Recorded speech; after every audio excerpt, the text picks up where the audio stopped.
Hello दोस्तों, स्वागत है आपका शिक्षा ज्ञान भाई अमन पर। तो दोस्तों, सीडीपी की इस सीरीज में आपका स्वागत है, जो कि यूपी टेट और सुपर टेट के लिए काफ़ी ज़्यादा इम्पोर्टेंट है। तो दोस्तों, हम लोगों ने लास्ट वीडियो में मूल्यों के बारे में पढ़ा था और कुछ मनोवैज्ञानिक जिन्होंने मूल्यों की क्या क्या परिभाषाएं दी हैं उन्हें देखा था। तो दोस्तों, इस टॉपिक को आगे बढ़ाते हुए हम लोग नेक्स्ट टॉपिक पे चलते हैं। अगला टॉपिक है हमारा आज का, वो है संवैधानिक मूल्य।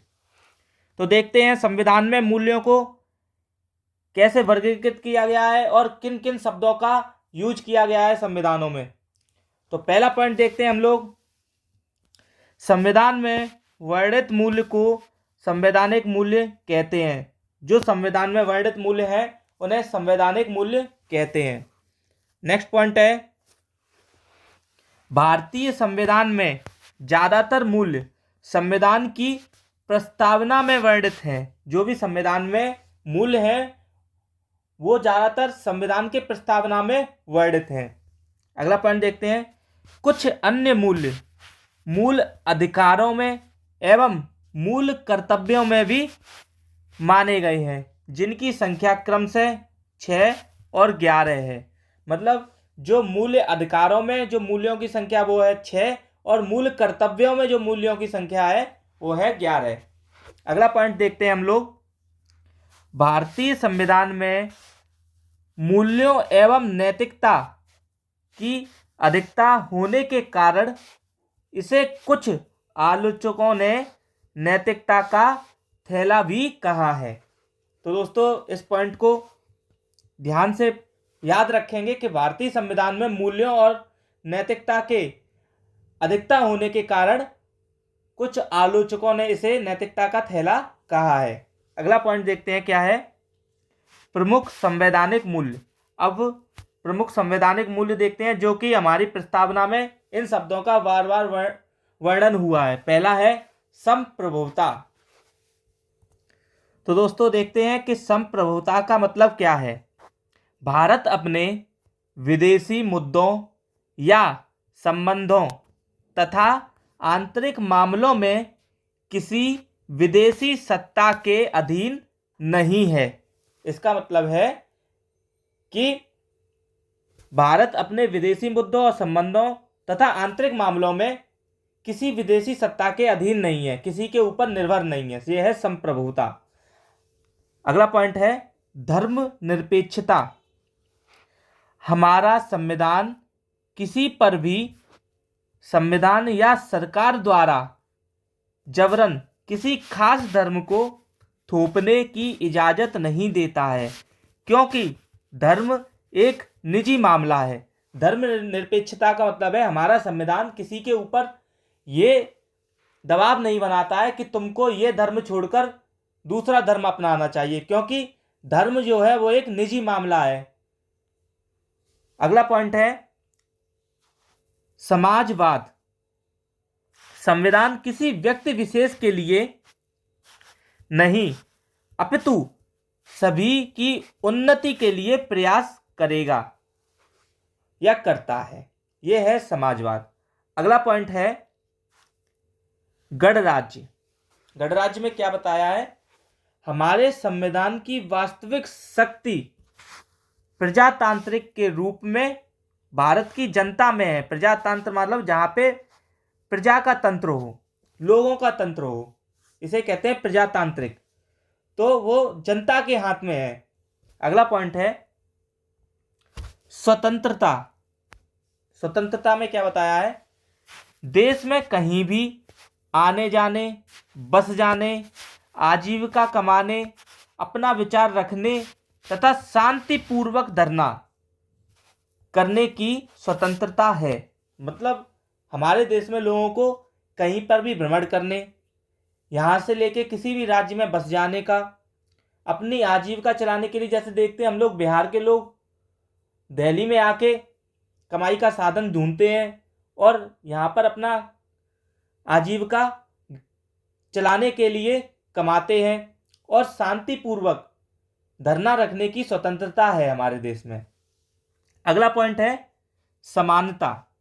समानता में क्या है, जाति धर्म लिंग के आधार पर कोई भेदभाव ना करते हुए सभी को उन्नति के समान अवसर प्रदान किए जाएं और समानता का व्यवहार किया जाए। समानता है मतलब किसी के दो लोगों के बीच ना जाति में भेदभाव हो, ना किसी दो धर्म में भेदभाव किया जाए, ना स्त्री पुरुष में भेदभाव किया जाए, मतलब सभी को समान रूप से देखा जाए और समान रूप से अवसर दिए जाएं।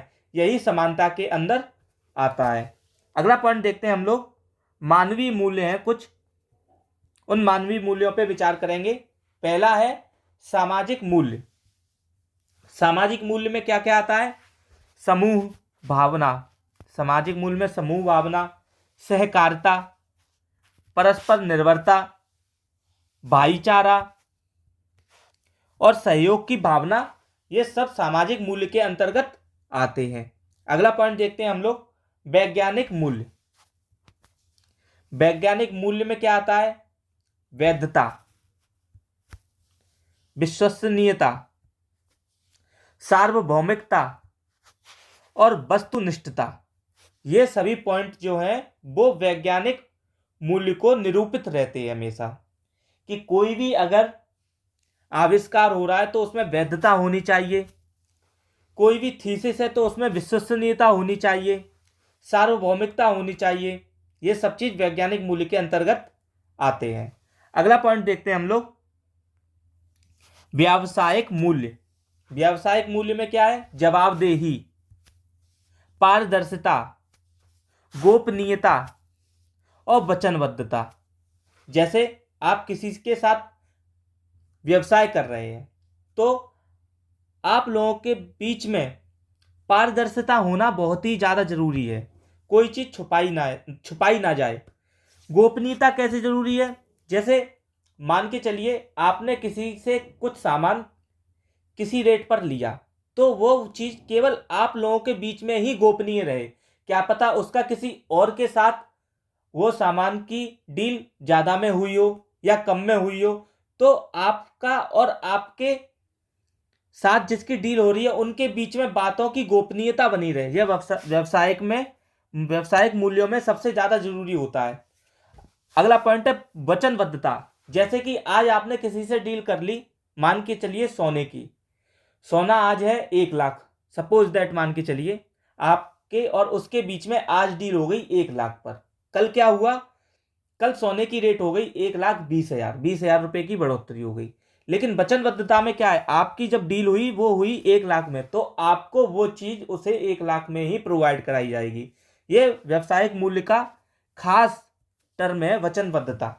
अगला पॉइंट देखते हैं हम लोग, मानवीय मूल्य। मानवीय मूल्य में क्या आता है? सत्य, अहिंसा, अपरिग्रह, परोपकार की भावना, मानवता, जो आजकल लोगों में खत्म होती जा रही है वैसे, लेकिन मानवीय मूल्य में मानवता को सबसे ज़्यादा इम्पोर्टेंस दी जाती है। मानवता इंसान के अंदर है तो उनके अंदर मानवीय मूल्य हमेशा बने रहेंगे। सत्य बोले आए, अहिंसा का पालन करे, अहिंसा परमो धर्मा बोला भी है किसी ने, अहिंसा परमो धर्मा मतलब सभी धर्मों में प्रधान है अहिंसा।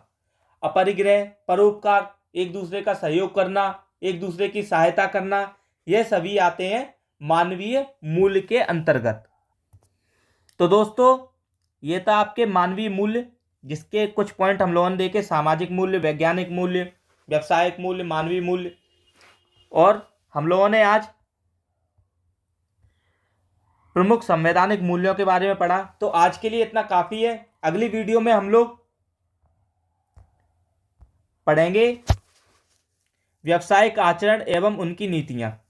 तो दोस्तों अगर आपको वीडियो पसंद आई हो और आप हमारे साथ यूपी टेट और सुपर टेट की तैयारी करना चाहते हैं तो हमसे ज़्यादा से ज़्यादा जुड़िए, हमारे चैनल को सब्सक्राइब कीजिए और हमारे साथ बने रहिए।